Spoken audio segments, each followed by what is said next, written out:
Hello, October. So this month, I wouldn't be surprised if you still felt a little bit funky because we are slowly transitioning out of eclipse season in October and have a little bit of a freeing up of our energy towards the end of the month. But really, the main theme of this month is kind of like being in deep contemplation of where we're headed in our life, thinking about our life path and how we can really manifest the best life possible. But really, the main takeaway here is to learn about the shifts that we are going to be experiencing in October, because if we aren't aware of all the things cosmically that are going on this month, we can feel really drained. So my hopes in this video is to help you work with this energy so that you don't feel depleted and you take things slowly. If this is your first time here, hello, my name is Courtney and this is my monthly Cosmic Energy download series. I'm so happy to have you here. In today's video, I'm going to be highlighting the energetic themes of October, going over some astrology, some crystals to work with that pair very well with this energy. And then at the end of this video, I'll be talking about my current crystal favorites and any fun life updates. So stick around to hear that.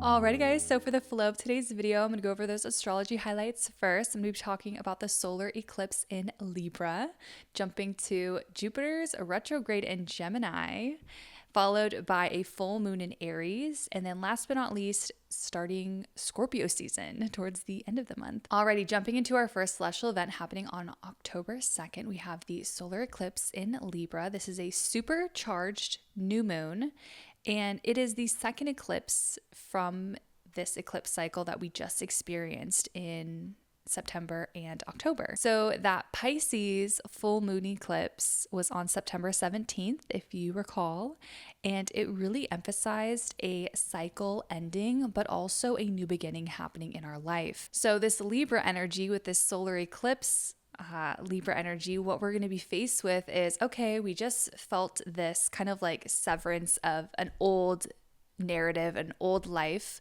and we're starting a new chapter. Now, Libra energy is like, okay, what are we going to do to facilitate the changes that we need to make in order to live this new life? What relationships are not working out for you? Do you feel like you have people around you that are draining you? Are you doing things for the wrong reasons? Are you being a little bit more of a people pleaser? Really remember that this eclipse energy, this Aries Libra eclipse access, is about defining who you are, the person that you want to be, and not limiting yourself, not having self-doubts, right? The shadow side of Libra can be a little bit judgmental of ourselves, of others, and we don't actually do the thing that we want to do. So that's really what this lesson is with these eclipse cycles, is really standing in your power and being who you are. During this solar eclipse, you may be experiencing a lot of change, or you might be thinking about a lot of change, a lot of introspection here, right? This whole month is like a very much introspection period. I really do feel like the Hermit tarot card is like the energy of this month. So during this solar eclipse, really think about, is it scary to make this commitment, or are you just putting so much emphasis that it's going to be something negative when really it could be something super positive? Really think of the law of relativity here. So whatever you believe, whatever you deem that could be no good for you, you're putting that energy out there that you're like just closing it off, when really, if you take that leap, if you take that risk, you would have never known all the amazing benefits that could come from taking that leap. So keep that in mind during this solar eclipse in Libra. A crystal I recommend for this solar eclipse would be Tiger's Eye. Tiger's Eye is all about balance. It's about stepping into your power. And I think that's what we're really going to be tested during this solar eclipse in Libra. We're going to be tested. We're going to be like outweighing a lot of options, and don't choose fear. Choose courage. Use your inner strength and know that you can do it. Our next celestial event is happening on October 9th, and that is the Jupiter retrograde in Gemini. I wanted to bring this up because at the beginning of the year, I was super excited about Jupiter being in Gemini. I feel like this is kind of something new I've been getting into, is like following the planets. So I think every annual like energy forecast that I do, I'm going to be looking at the planet Jupiter and what sign it's in. And this year it's in Gemini. So what this really means when Jupiter's in Gemini is that there is going to be a lot of growth and expansion and goodness and positive energy for all of us in the realm of communication, in community projects, collaborations, writing, teaching, social media, all of that kind of stuff for everybody is going to have a little bit more of an emphasis of positive forward moving energy. So when Jupiter goes retrograde, which it'll go retrograde on October 9th until the very end of 2024, literally December 31st, 2024. So from this moment on, we're going to be in a retrograde with Jupiter. So what does this mean? It means that all of our communication and kind of like those aspects of our life are going to be really in our face. We're really going to be thinking about them. Like I said, this is a very introspective month, and I feel like Jupiter's presence is going to be felt. I feel like for Gemini specifically, we will be feeling this a little bit more. And I do feel like when retrogrades happen, it can bring a lot of blessings. So I think for Geminis out there, no matter if it's your sun, moon, or rising, if you have a Gemini placement, I think that there could be a lot of opportunities that may come your way in these kind of areas, whether it be writing projects, working with others, social media, like all of those Gemini things, you're going to have a little bit of luck and emphasis there till the end of the year. I just wanted to put this on your guys' radar so you are aware of this cosmic energy. Crystal that I really recommend, actually have two. I think this would be a really good pairing, and that would be green aventurine and amazonite. So really having that abundance and that luck with what we are creating, how we are expressing ourselves. Amazonite works with our heart chakra and our throat chakra. So very much a communicative crystal.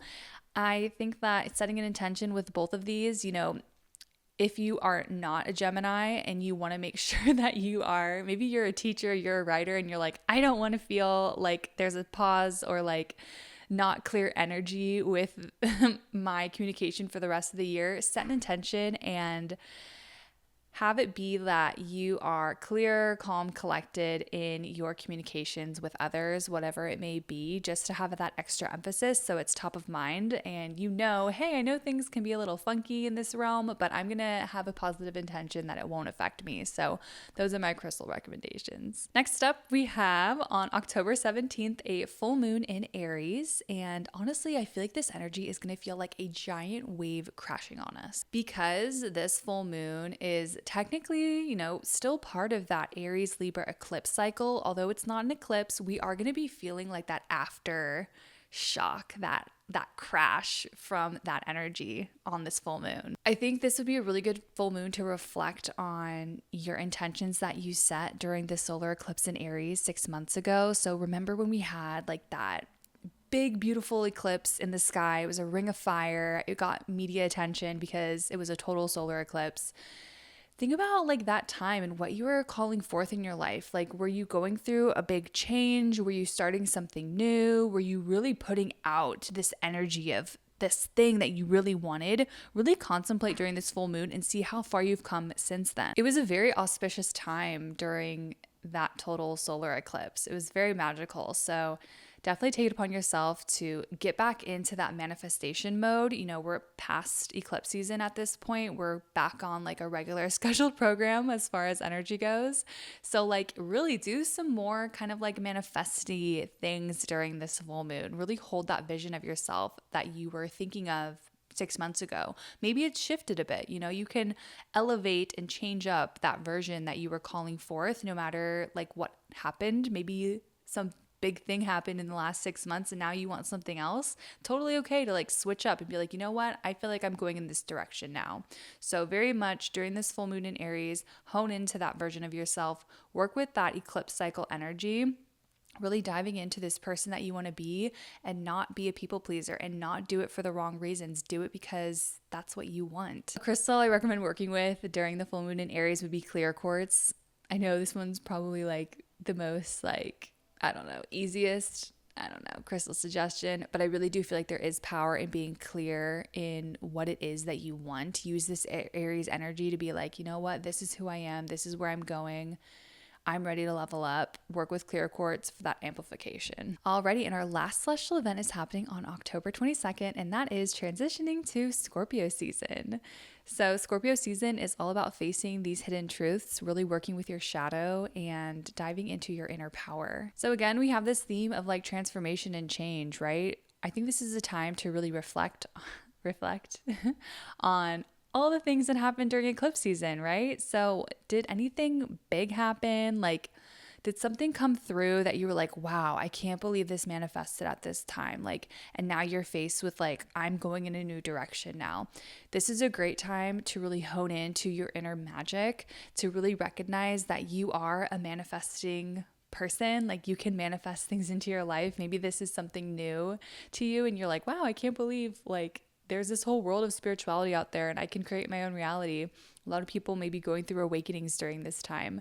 Scorpio season is known to be like a very spiritual time.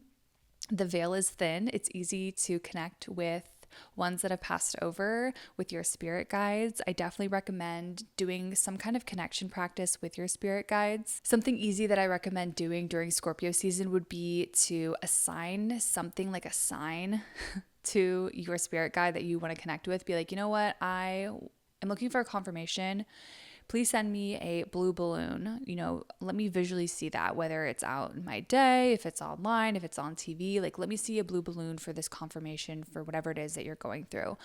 Doing things like this, these kind of like practices, communication practices with your spirit guides, can be very easy because that veil is thin. We have a lot of emphasis of the afterlife and really how we can tap in and receive guidance from them during Scorpio season. Maybe you're new to divination. You can try getting some tarot cards or oracle cards. That's a great way to connect with spirit guides.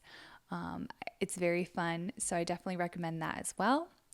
Some crystals that I recommend working with during Scorpio season would be amethyst. It's such a spiritual, yummy crystal. Helps you really tap into your consciousness and the awareness of kind of like the afterlife. I also recommend working with black moonstone. I love black moonstone and Scorpio season. I just think it vibes so well together. There's kind of like this mystical element, this dark energy, dark feminine energy that's really beautiful. So those are my crystal recommendations. Now we have made it towards the end of this video where I'll be sharing some crystal favorites and any fun life updates. So really my crystal favorite that I've been working with a lot is definitely a very basic one, and that is rose quartz. I have so much raw rose quartz. It's like insane. And I've been noticing, with this eclipse cycle, there's a lot of Venusian, a lot of Venus energy. And I feel like a lot of like relationship energy and like thinking about your family and thinking about home life and planning and all that good stuff. I feel like working with rose quartz has helped me to really tap into those intentions of what I want, the future I want to build for myself. Also, when things are going on, like maybe it's kind of like chaotic and miscommunications going on, and I just need to like work with my chakras, I will take my raw rose quartz and like place it over my heart, set an intention to be more loving and thoughtful with others. Same thing with my throat chakra. If I feel like I'm not communicating with others in a loving way, put it over my throat chakra and I'll set that intention. I've been doing that a lot lately and I feel like it really does show. And I just noticed this shift within me. I just feel like I am more soft and loving, and it kind of like rekindles relationships when you set those kind of like heartfelt intentions. So yeah, that's kind of like the crystal practices I've been doing. For life updates, like I said, I've just been really feeling this eclipse energy like a lot with like just like my life and a lot of introspection, like just thinking about a lot of things.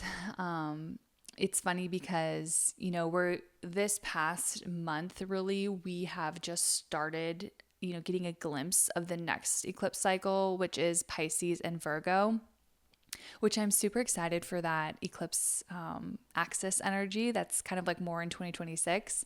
We're going to be phasing out of the Aries Libra eclipse cycle in 2025, and then really progressing with that Pisces Virgo energy in 2026. So I'm kind of seeing that transition and that shift in what my focus is going to be like in the next 4 years. So that's kind of exciting. I've been wanting to kind of dabble a little bit more with astrology, really strengthening my knowledge and learning even more with like different aspects, with planets and so on and so forth. So that's something I'm excited to dabble in a little bit more in the coming months. But other than that, I've just been surviving. I know with eclipse energy, it can be so chaotic. So I hope that you guys are doing good. And I hope that a lot of like newness is going on in your life. Like a lot of things are ending right now so that things can begin. So really keep that in mind as we head into October. Alrighty, guys. So that is it for today's video. Thank you so much for joining me. If you enjoyed today's video, please give it a big thumbs up. If you are new here, I would love it if you subscribed.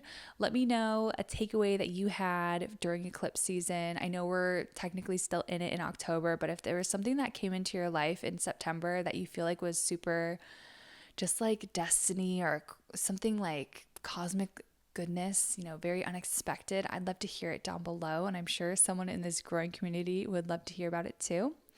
Thank you guys so much for hanging out, and I will see you in my next one. Bye.